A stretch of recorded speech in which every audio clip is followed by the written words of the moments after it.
द्वितीय दिवस आरंभ हो रहा है।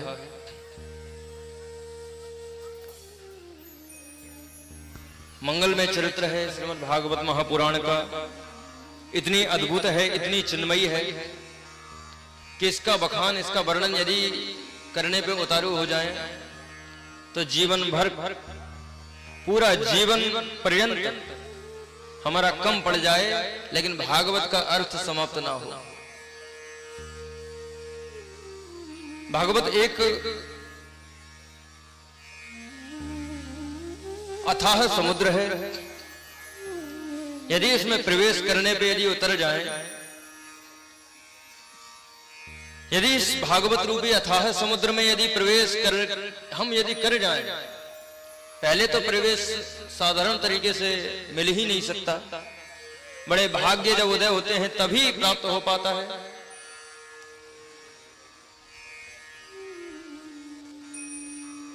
और एक बार जब यदि हम उतर गए, देखिए समुद्र की लहरें आपने देखी हो तो किस प्रकार से कोई भी चीज यदि उसमें हम डालें तो लहरें बाहर की ओर फेंक देती हैं।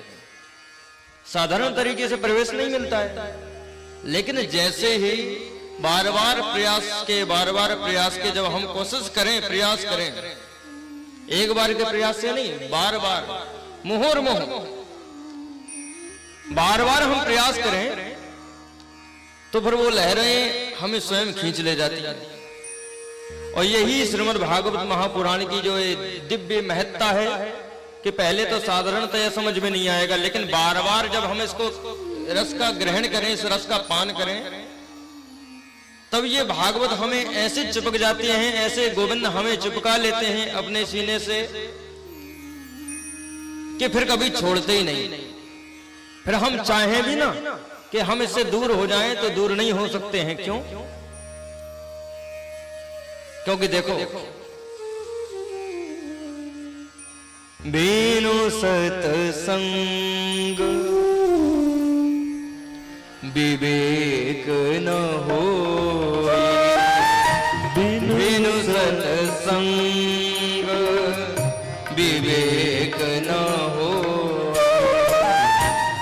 बिनु सत्संग विवेक न हो,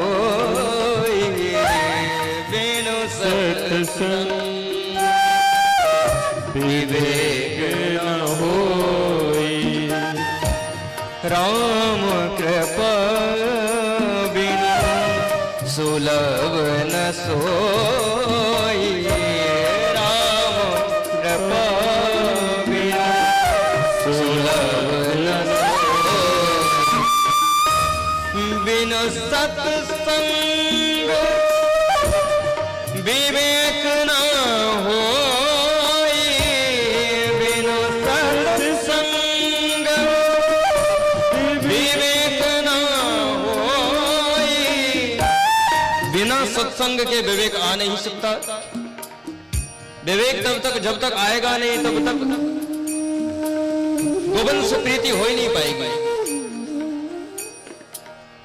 जिस प्रकार कोई गुटखा खाने वाला, तंबाकू खाने वाला अपने संपर्क में जितने लोगों को रखता है, ऐसे लोगों को रखता है, तंबाकू खाने वालों को ज्यादातर। अच्छा, कोई व्यक्ति उसके साथ ऐसा मिल गया कि जो कि तंबाकू नहीं खाता, कभी उसने स्वाद ही नहीं चखा। अब उस तंबाकू खाने वाले ने कहा, यार कोई बात नहीं, एक थोड़ा सा दाना लेके तो देख, अरे बड़ा मजा आता, तो खा के तो देख, एक दाना ले ले बस, ज्यादा खाने की जरूरत नहीं, केवल एक दाना। जब जबरदस्ती किया तो उस व्यक्ति ने एक दाना खाया और एक दाना खाते ही चक्कर खा के गिर गया, बेहोश हो गया, चक्कर आ गया। होश आया तब सोचा, यार भले चक्कर आ गया लेकिन मजा तो था। एक दो दाने और खाए, धीरे धीरे रूटीन में आ गया। एक दिन खाया, दो दिन खाया, अब तो हफ्ते में प्रतिदिन खाना शुरू हो गया और एक दिन में एक नहीं, कम से कम 4-4, 5-5 पुड़िया खाने लगा। अब यदि एक दिन उसको वो तंबाकू ना मिले तो चक्कर खा जाए, तड़प उठने लगती है। चक्कर खा के गिरने लगा। पहले तब चक्कर आया जब उसने एक दाना खाया, और अब चक्कर फिर आ रहा है जब नहीं मिल रहा है तब।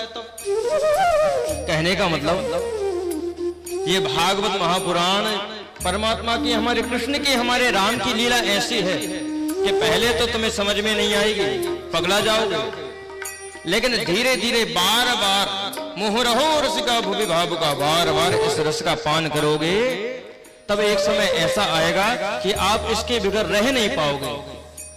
ऐसा रस लग जाएगा आपको, ऐसा चस्का लगेगा कि आप इसके बगैर रह नहीं पाओगे। कई लोग कहते हैं कि बोले अब राम क्या भागवत कथा, कृष्ण कथा, दिवाली आने वाली है, हमें मरने की फुर्सत नहीं है, तुम कहते हो भागवत कथा सुनने चलो। अच्छा, आपने किसी से कहा होगा, कोई लोग तो ऐसे होते ही हैं, बोले भैया हमें मरने की फुर्सत नहीं है, तुम कह रहे हो कथा सुनने चलो। तो बोले भैया अभी उन्होंने इस रस का पान नहीं किया।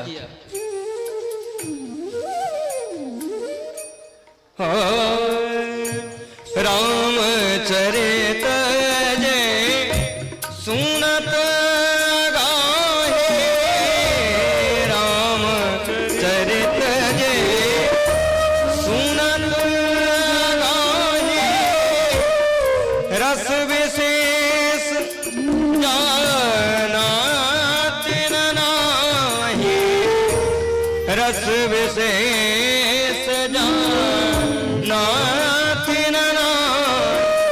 अभी उन्होंने उस रस का पान नहीं किया, चखा ही नहीं है।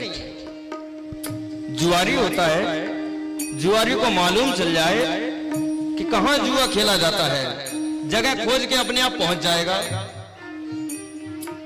अच्छा, कोई गांजा लगाने वाला है, गांजा पीने वाला है, उसे मालूम चल जाए कि शहर में किस जगह गांजा मिलता है, तो उसे पता लगा के दौड़ा दौड़ा पहुंच जाएगा। पहुंचेगा कि नहीं? क्योंकि उसे उस का रस चढ़ा हुआ है। कितने ही काम धंधे घर में पड़े हों, कहीं पे यदि ऑर्केस्ट्रा हो रही हो, कोई ऑर्केस्ट्रा का शौकीन है, नृत्य देखने का शौकीन है, तो वह शौकीन वहां पहुंच जाएगा। कितने ही काम क्यों घर में पड़े हों, समय निकाल के पहुंच जाएगा।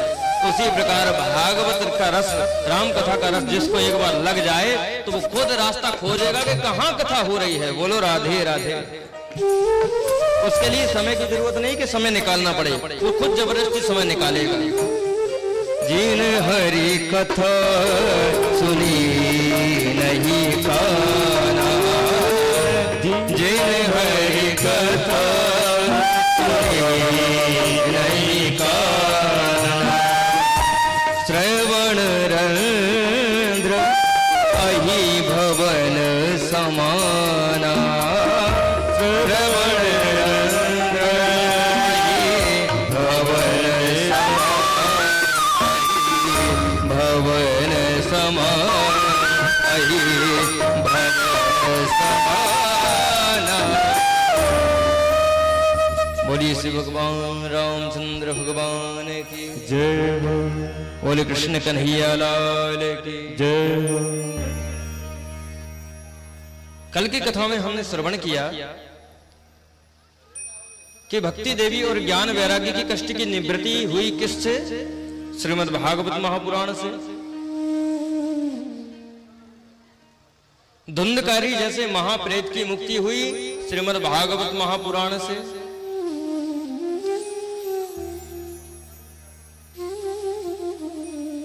परीक्षित को कथा सुना रहे थे सुखदेव जी, और आगमन हुआ इंद्र का।